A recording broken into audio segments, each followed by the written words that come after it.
നമസ്കാരം. മലയാള വാർത്തകളിലേക്ക് സ്വാഗതം. ആദ്യം പ്രധാന വാർത്തകൾ.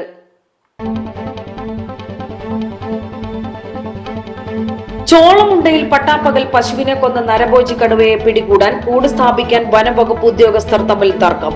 കർഷക സംഘത്തിന്റെ നേതൃത്വത്തിൽ പടുക്ക ഡെപ്യൂട്ടി റേഞ്ചറെ ഉപരോധിച്ചു.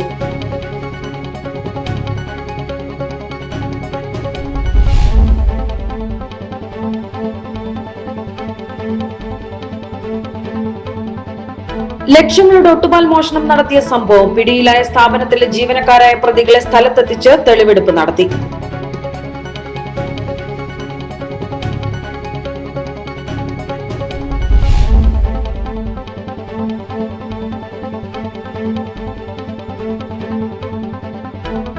അയ്യങ്കാളി തൊഴിലുറപ്പ് പദ്ധതിയിൽ ഉൾപ്പെടുത്തി ആരംഭിച്ച പൂക്കൃഷിയുടെ വിളവെടുപ്പ് ഉദ്ഘാടനം ചെയർപേഴ്സൺ പത്മിനി ഗോപിനാഥ് നിർവഹിച്ചു.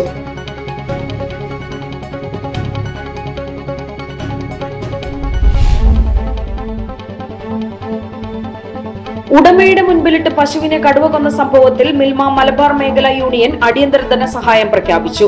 മൂത്തേടം ചോളമുണ്ടയിൽ ക്ഷീരകർഷകൻ പൊറ്റയിൽ മൂസയുടെ വീട് മിൽമ മലബാർ യൂണിയൻ ഡയറക്ടറുടെ നേതൃത്വത്തിൽ സന്ദർശിച്ചാണ് ധനസഹായം പ്രഖ്യാപിച്ചത്.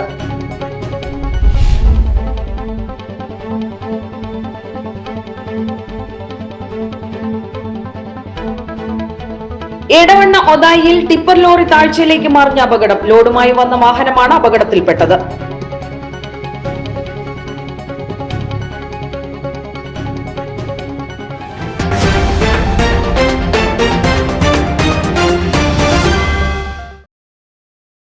വാർത്തകൾ വിശദമായി.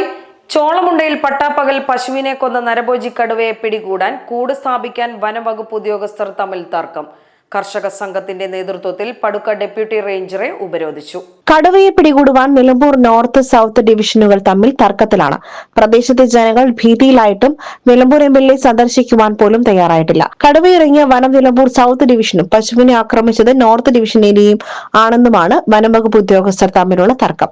തിങ്കൾ വൈകിട്ട് 5-നാണ് കടുവ പശുവിനെ ഉടമയായ പൊറ്റയിൽ മൂസയുടെ കൺമുൻപിലിട്ട് പിടിച്ചത്. 5 ദിവസം പിന്നിട്ടിട്ടും നരഭോജി കടുവയെ പിടികൂടുവാൻ വനംവകുപ്പ് ഒരു നടപടിയും സ്വീകരിച്ചിട്ടില്ല. പ്രദേശത്ത് ജനങ്ങൾക്ക് പുറത്തിറങ്ങുവാൻ ഭയമാണ്. റബ്ബർ ടാപ്പിംഗ് പൂർണ്ണമായും നിലച്ചു. വനംവകുപ്പ് ഉദ്യോഗസ്ഥർ അനാസ്ഥ തുടർന്നാൽ ശക്തമായ പ്രക്ഷോഭം ആരംഭിക്കുമെന്നും നേതാക്കൾ പറഞ്ഞു. പഞ്ചായത്തിലെ വനാതിർത്തി പങ്കിടുന്ന പ്രദേശങ്ങളിലാകെ തന്നെ നീണ്ടകാലമായി ആനയും പുലിയും പന്നിയും മയിലും കുരങ്ങും ഉൾപ്പെടെയുള്ള എല്ലാ വന്യമൃഗശല്യവും നേരിട്ടുകൊണ്ടിരിക്കുകയാണ്. ഇപ്പോൾ ചോളമുണ്ടയിൽ മൂസ എന്ന് പറയുന്ന ക്ഷീരകർഷകന്റെ പശുക്കൂട്ടത്തിനിടയിൽ നിന്ന് പട്ടാപ്പകലാണ് കടുവ ഒരു പശുവിനെ പിടിച്ച് കൊന്നിട്ടുള്ളത്. ഇപ്പോൾ 4 ദിവസമായി, തിങ്കളാഴ്ച നടന്ന സംഭവമാണിത്. ആ തിങ്കളാഴ്ച നടന്ന സംഭവത്തിന് ശേഷം 4 ദിവസമായിട്ടും വനം വകുപ്പ് ഒരു നടപടി സ്വീകരിച്ചിട്ടില്ല. ഇവിടെ MLA ആ സ്ഥലത്തേക്ക് എത്തിച്ചേർന്നിട്ടില്ല. ആ ഒരു ലക്ഷക്കണക്കിന് ഉറുപ്പിക വിലയുള്ള ഒരു പശു ഫാം, അതിലൊരു പശു നഷ്ടപ്പെട്ടിട്ട് വനം വകുപ്പിന് ഒരു മറുപടി പോലും പറയാൻ സാധിച്ചിട്ടില്ല. ക്യാമറ സ്ഥാപിച്ചത് ശരിയായ വിധം നിരീക്ഷിക്കുന്നില്ല. കൂട് സ്ഥാപിച്ചുകൊണ്ട് ഈ നരഭോജിയായ കടുവയെ പിടിക്കാൻ ആവശ്യമായ നടപടി സ്വീകരിച്ചിട്ടില്ല. അതുകൊണ്ട് ഞങ്ങൾ ഡെപ്യൂട്ടി റേഞ്ചറോട് സംസാരിച്ചിട്ടുണ്ട്. നോർത്ത് സൗത്തിന്റെ തർക്കത്തിലാണ് അവർ. DFOമാർ തിരിഞ്ഞു നോക്കിയിട്ടില്ല, MLA വന്നിട്ടില്ല. ഇന്നത്തെ ഒരു സമയം കൂടിയാണ് വനംവകുപ്പിന് മുമ്പിൽ ഞങ്ങൾ വെച്ചിട്ടുള്ളത്. ഇന്ന് അതിനൊരു തീരുമാനങ്ങൾ, കൂട് സ്ഥാപിക്കൽ, പിടിക്കൽ, അതിൻ്റെ മറ്റ് നടപടികൾ സ്വീകരിച്ചിട്ടില്ലെങ്കിൽ നാളെ ഈ ഡെപ്യൂട്ടി റേഞ്ചർ ഓഫീസ് ഈ കർഷകരെ വെച്ച് ഉപരോധിക്കുന്നതിന് വേണ്ടിയിട്ടാണ് തീരുമാനിച്ചിട്ടുള്ളത്. ആ കാര്യം വനംവകുപ്പിൻ്റെയും സർക്കാരിൻ്റെ ശ്രദ്ധയിൽ പെടുത്തിക്കൊണ്ട് ഈ കാര്യങ്ങൾ മുന്നോട്ട് പോകാനാണ് ഉദ്ദേശിക്കുന്നത്. കേരള കർഷക സംഘം ജില്ലാ executive AT Reji, area secretary VK Shanavas, Moothedam village secretary CA Chandran, panchayat അംഗം Akhila Dinesh, CPIM Moothedam local secretary Panolan Basheer, DYFI block president JM Shabeeb, മേഖലാ സെക്രട്ടറി VY ജംഷീർ എന്നിവർ സംസാരിച്ചു. ലക്ഷങ്ങളുടെ ഒട്ടുപാൽ മോഷണം നടത്തിയ സംഭവം. പിടിയിലായ സ്ഥാപനത്തിലെ ജീവനക്കാരായ പ്രതികളെ സ്ഥലത്തെത്തിച്ച് തെളിവെടുപ്പ് നടത്തി. വാണിയമ്പലം ശാന്തിനഗർ NRH റബ്ബേഴ്സിൽ നിന്നാണ് ഒട്ടുപാലടക്കം മോഷണം പോയത്. സംഭവത്തിൽ സ്ഥാപനത്തിലെ ജീവനക്കാരും ഡ്രൈവർമാരുമായിരുന്ന വണ്ടൂർ കുറ്റിയിൽ സ്വദേശി പന്താർ അനീസ്, കൂരാട് മാളിയേക്കൽ സ്വദേശി റിജിൽ രാജ് എന്നിവർ നാട്ടുകാരുടെ പിടിയിലായിരുന്നു. കഴിഞ്ഞ മാസം 27 രാത്രി 2 ലക്ഷം രൂപയുടെ ഒട്ടുപാൽ മോഷ്ടിച്ച് ജീപ്പിൽ കടത്തുന്നതിനിടെയാണ് ഇവർ പിടിയിലായത്. 4 വർഷമായി സ്ഥാപനത്തിൽ പലതവണയായി റബ്ബർ മോഷണം നടന്നിരുന്നു.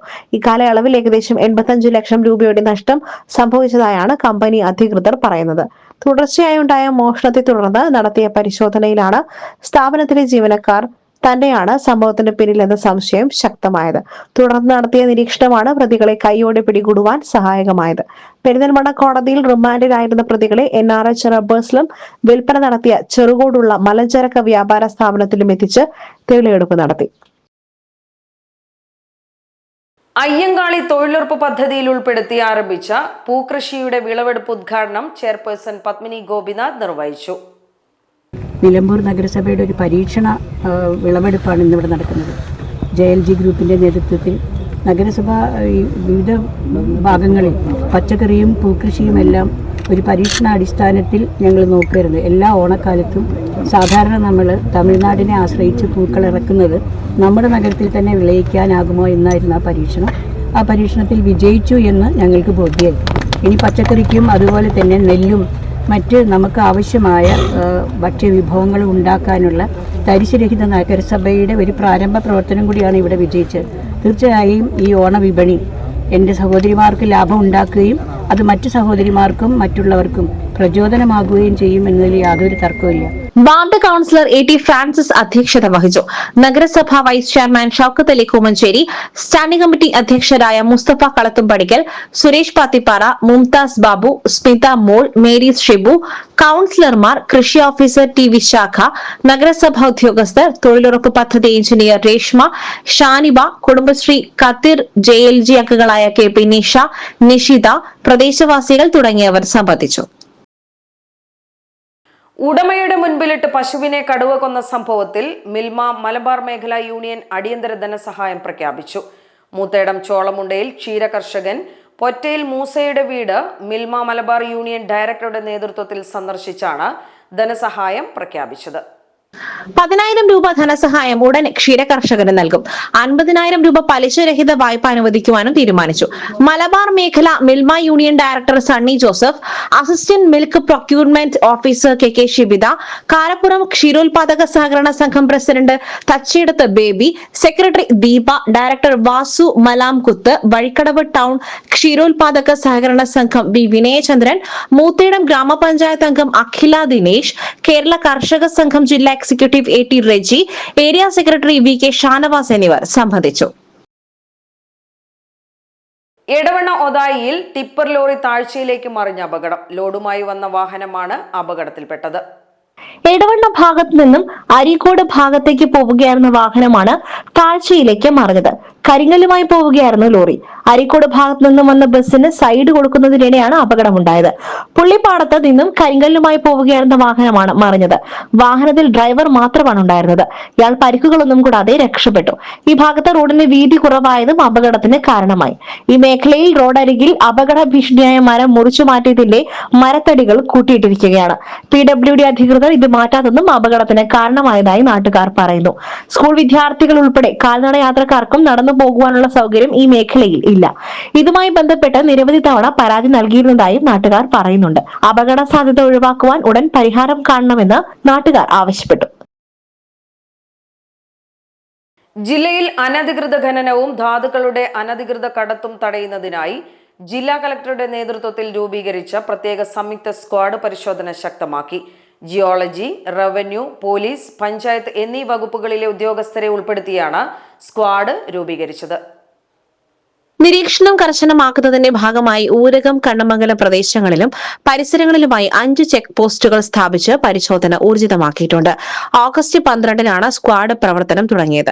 പരിശോധനയുടെ ആദ്യ 2 ദിവസങ്ങളിലായി മെറ്റലും എൻസാൻഡും അനധികൃതമായി കടത്തിയ 3 വാഹനങ്ങൾ പിടിച്ചെടുത്തു. സാധുവായ പരിസ്ഥിതി അനുമതി ഇല്ലാതെ പ്രവർത്തിച്ചതായി കണ്ടെത്തിയ നെടിയിരിപ്പിലെ ക്വാറിയുടെ പ്രവർത്തനം തടഞ്ഞ് ജിയോളജി വകുപ്പ് സ്റ്റോപ്പ് മെമ്മോ നൽകി. കൊണ്ടോട്ടി താലൂക്കിലെ വാഴക്കാട് വില്ലേജിൽ പ്രവർത്തിച്ചിരുന്ന അനധികൃത ചെങ്കൽ ക്വാറിയിൽ ജിയോളജി, പോലീസ് ഉദ്യോഗസ്ഥരുടെ നേതൃത്വത്തിൽ സംയുക്ത പരിശോധന നടത്തി തുടർ നടപടികൾ സ്വീകരിച്ചു. വ്യാഴാഴ്ച ജില്ലാ കളക്ടർ, ADM, ജിയോളജി വകുപ്പ് ഉദ്യോഗസ്ഥർ എന്നിവർ വിവിധ ചെക്ക് പോസ്റ്റുകൾ നേരിട്ട് സന്ദർശിച്ച് പ്രവർത്തനങ്ങൾ വിലയിരുത്തുകയും സ്ക്വാഡിന്റെ പ്രവർത്തനം കൂടുതൽ കാര്യക്ഷമമാക്കുന്നതിന് ആവശ്യമായ നിർദ്ദേശങ്ങൾ നൽകുകയും ചെയ്തു. വരും ദിവസങ്ങളിലും ജില്ലയിലുടനീളം പരിശോധനകളും കർശന നിയമ നടപടികളും തുടരുമെന്ന് ജില്ലാ കളക്ടർ അറിയിച്ചു. സമസ്ത സെന്റിനറിയുടെ ഭാഗമായി സംഘടിപ്പിക്കുന്ന Nilambur zone centenary conclave August 15-ന് ഉച്ചയ്ക്ക് 1:30-ന് നിലമ്പൂർ മജ്മയിൽ നടക്കും. സമസ്ത കേന്ദ്ര മുഷാവറ അംഗം KP മുഹമ്മദ് മുസ്ലിയാർ കൊമ്പം ഉദ്ഘാടനം ചെയ്യുമെന്ന് ഭാരവാഹികൾ വാർത്താസമ്മേളനത്തിൽ അറിയിച്ചു. കേരളത്തിലെ മുസ്ലിം മുഖ്യധാരയെ പ്രതിനിധീകരിക്കുന്ന ആധികാരിക പണ്ഡിത സഭയായ സമസ്ത കേരള ജമിയത്തുൽ ഉലമയുടെ 100ാം വാർഷികം സമസ്ത സെന്റിനറി എന്ന ശീർഷകത്തിൽ നടക്കുകയാണ്. സെന്റിനറിയുടെ ഭാഗമായി നടക്കുന്ന വിവിധ പരിപാടികളോട് അനുബന്ധമായി കേരളത്തിലെ മുഴുവൻ സോൺ കേന്ദ്രങ്ങൾ അടിസ്ഥാനമാക്കി സെന്റിനറി കോൺക്ലേവുകൾ നടന്നുകൊണ്ടിരിക്കുകയാണ്. മലപ്പുറം ജില്ലയിലെ 12 സോണുകൾ കേന്ദ്രീകരിച്ച് നടക്കുന്ന കോൺക്ലേവുകൾ ഈ വരുന്ന 15, 16 തീയതികളിൽ നടക്കും. അതിൻ്റെ ഭാഗമായി നിലമ്പൂർ സോൺ കോൺക്ലേവ് നാളെ 2 മണിക്ക് നിലമ്പൂർ മജ്മയിൽ നടക്കുകയാണ്. കോൺക്ലേവിൽ വിവിധങ്ങളായ ചർച്ചകളും വിശകലനങ്ങളും നടക്കും. സംഘടനയുടെ അടുത്ത കാലയളവുകളിലെ പ്രൊജക്റ്റുകൾ, പഠനങ്ങൾ തുടങ്ങിയവ പ്രസ്തുത പരിപാടിയിൽ നടക്കും. വിശുദ്ധ റബീഉൽ അവ്വൽ മാസം പിറന്നതിൻ്റെ പശ്ചാത്തലത്തിൽ കേരള മുസ്ലിം ജമാഅത്ത് പ്രഖ്യാപിച്ച ഖൽബിലുണ്ട് എൻ്റെ നബി സല്ലല്ലാഹു അലൈഹി വസല്ലം എന്ന ശീർഷകത്തിലുള്ള ക്യാമ്പയിൻ, അതിൻ്റെ വിളംബരം കോൺക്ലേവിൽ നടക്കും. രാജ്യത്തിൻ്റെ 80ാം സ്വാതന്ത്ര്യദിന സന്ദേശം, സമകാലിക സാഹചര്യങ്ങളിലെ സമസ്ത നിലപാടുകൾ തുടങ്ങിയവ കോൺക്ലേവിൽ വിശദീകരിക്കപ്പെടും. 100 പ്രകാശ വർഷങ്ങൾ എന്ന ശീർഷകത്തിൽ നടക്കുന്ന സമസ്ത 100ാം വാർഷികം സെന്റിനറിയുടെ ഭാഗമായി സംഘടിപ്പിക്കുന്ന Nilambur zone centenary conclave August 15 ഉച്ചയ്ക്ക് 1:30 മജ്മയിൽ നടക്കും. രാജ്യത്തിന്റെ 80ാം സ്വാതന്ത്ര്യദിന സന്ദേശം, ഖൽബിലുണ്ട് എന്റെ നബി ക്യാമ്പയിൻ, വിളംബരം എന്നിവയും സംഘടനയുടെ പദ്ധതി പ്രവർത്തനങ്ങളുടെ വിശകലനങ്ങളും പുതിയ പ്രോജക്റ്റുകളുടെ പഠനങ്ങളും സംഗമത്തിൽ നടക്കും. പ്രസ്ഥാനത്തിന്റെ മുഖപത്രത്തിന്റെ പ്രചരണ ക്യാമ്പയിൻ സോൺ ലോഞ്ചിങ്ങിനും സംഗമം വേദിയാകും. 200-ൽ പരം പ്രതിനിധികൾ സംഗമത്തിൽ പങ്കെടുക്കും. കേരള മുസ്ലിം ജമാഅത്ത് സംസ്ഥാന ഉപാധ്യക്ഷൻ കുറ്റമ്പാറ അബ്ദുറഹ്മാൻ ദാരിമി, സംസ്ഥാന secretary Muhammad Paravoor, Umarul Farooq Saqafi Kottumala, CN Jafar, KP Jamal, CH Hamza Saqafi Pottikkal തുടങ്ങിയവർ വിഷയാവതരണം നടത്തും. Kerala Muslim Jamaat, SYS, SSF, SJM, SMA ജില്ലാ സോൺ സാരഥികൾ കോൺക്ലേവിന് നേതൃത്വം നൽകുമെന്ന് സംഘാടകർ അറിയിച്ചു. വാർത്താ സമ്മേളനത്തിൽ സുലൈമാൻ ദാരിമി വല്ലപ്പുഴ, വഹാബ് സഖാഫി മമ്പാട്, CK നാസർ മുസ്ലിയാർ, CA അൻവർ, സൊഫ്വാൻ അസ്ഹരി തുടങ്ങിയവർ പങ്കെടുത്തു. എരുമമുണ്ട സലഫി മദ്രസയിൽ ക്വിസ് മത്സരം സംഘടിപ്പിച്ചു. സ്വാതന്ത്ര്യദിന പരിപാടിയോടനുബന്ധിച്ചാണ് ക്വിസ് മത്സരം സംഘടിപ്പിച്ചത്. ക്വിസ് മത്സരത്തിൽ ജൂനിയർ വിഭാഗത്തിൽ ഫൈസ, ഫിൽസ എന്നിവരും സബ് ജൂനിയർ വിഭാഗത്തിൽ ലഹാൻ ഫസ്റ്റ്, ആദില നാസ്മിൻ സെക്കൻഡ് എന്നിവരും വിജയികളായി. പ്രധാനാധ്യാപകൻ O അബ്ദുറഹ്മാൻ, സഹപ്രവർത്തകരായ സത്താർ, ഹഷറ, ബുഷറ എന്നിവർ പരിപാടിക്ക് ആശംസകൾ അറിയിച്ചു. അന്തരിച്ച മുതിർന്ന CPIM നേതാവും ട്രേഡ് യൂണിയൻ നേതാവുമായിരുന്ന ജോർജ് K ആന്റണിയുടെ വീട്ടിൽ സൂക്ഷിച്ചിരുന്ന പുസ്തകശേഖരം CPIM ജില്ലാ കമ്മിറ്റി ഓഫീസായ EMS മന്ദിരത്തിലെ റഫറൻസ് ഗ്രന്ഥശാലയ്ക്ക് കൈമാറി. CPIM ജില്ലാ സെക്രട്ടേറിയറ്റ് അംഗം B ശശികുമാർ പുസ്തകങ്ങൾ ഏറ്റുവാങ്ങി. CPIM ജില്ലാ കമ്മിറ്റി ഓഫീസിൽ ആരംഭിക്കുന്ന ലൈബ്രറിയുടെ ഉദ്ഘാടനം വെച്ചിട്ടുള്ളത്. ഒരു റഫറൻസ് ലൈബ്രറി ആയിട്ടാണ് അതിനെ വിഭാവനം ചെയ്തിട്ടുള്ളത്. അതുപോലെ ഡിജിറ്റലായി മറ്റ് ഉയർന്ന സ്ഥാപനങ്ങളൊക്കെ ആയിട്ട് ബന്ധപ്പെട്ട് നമുക്ക് ഓൺലൈനായിട്ട് കാര്യങ്ങൾ മനസ്സിലാക്കിയെടുക്കാനുള്ള സൗകര്യം കൂടി ഉള്ള വിധത്തിലാണ് ഈ ലൈബ്രറി കുറച്ച് ആധുനികമായ രീതിയിൽ തന്നെയാണ് സംവിധാനം ചെയ്തിട്ടുള്ളത്. കേരളത്തിലെ അറിയപ്പെടുന്ന സാഹിത്യകാരന്മാരിൽ ഒരാളായ, ഒരുപക്ഷെ കമ്മ്യൂണിസ്റ്റ് പാർട്ടി പ്രവർത്തകനായി പ്രവർത്തിച്ചതിൻ്റെ പേരിൽ മുഖ്യധാര സാഹിത്യകാരന്മാർ മാറ്റി നിർത്തുകയും കമ്മ്യൂണിസ്റ്റ് പാർട്ടി സാഹിത്യകാരൻ മാത്രമായതുകൊണ്ട് കമ്മ്യൂണിസ്റ്റുകാർ തന്നെ വേണ്ടത്ര പ്രാധാന്യം കൊടുക്കാതിരിക്കുകയും ചെയ്തിരുന്ന ഒരു കാലത്തെ ഞാൻ കമ്മ്യൂണിസ്റ്റ് സാഹിത്യകാരനാണെന്ന് പ്രഖ്യാപിച്ച ഒരാളാണ് പ്രൊഫസർ ചെറുകാട്. ആ ചെറുകാട് മാഷിൻ്റെ പേരിലാണ് ജില്ലാ കമ്മിറ്റി ഓഫീസിലെ ലൈബ്രറി പ്രവർത്തനം ആരംഭിക്കുന്നത്. അതിലേക്ക് പ്രധാനമായും പുസ്തകങ്ങൾ സംഭാവന ചെയ്തത് ഇടതുപക്ഷത്തിൻ്റെ ഭാഗമായി നിൽക്കുന്ന പ്രമുഖ വ്യക്തികളാണ്. സഖാവ് EN മോഹൻദാസിൻ്റെ വീട്ടിൽ നിന്നാണ് ആദ്യത്തെ പുസ്തക ശേഖരം നമ്മൾ സമ്പാദിച്ചത്. EMSന്റെ ചരിത്ര ലേഖനങ്ങൾ, മാർക്സിയൻ ദർശനം, വിവിധ ജീവചരിത്രങ്ങൾ തുടങ്ങി നിരവധി പുസ്തകങ്ങളാണ് ഗ്രന്ഥശാലയ്ക്ക് കൈമാറിയത്. ജോർജ് കെ ആന്റണിയുടെ പത്നി ക്ലാരാമ സിറിയക്കിൽ നിന്നാണ് പുസ്തകങ്ങൾ ഏറ്റുവാങ്ങിയത്. ചടങ്ങിൽ കുടുംബാംഗങ്ങളും പങ്കെടുത്തു. CPIM ജില്ലാ കമ്മിറ്റി അംഗങ്ങളായ E Padmakshan, K Mohanan, area committee അംഗങ്ങളായ VK Ananthakrishnan, P Sivathmajan, T Haridasan, E Arundas, CITU area president Mathew Karamveli, VC Sreedharan എന്നിവർ ചടങ്ങിൽ സംബന്ധിച്ചു. ഇതോടെ വാർത്താ ബുള്ളറ്റിൻ സമാപിക്കുന്നു. നമസ്കാരം.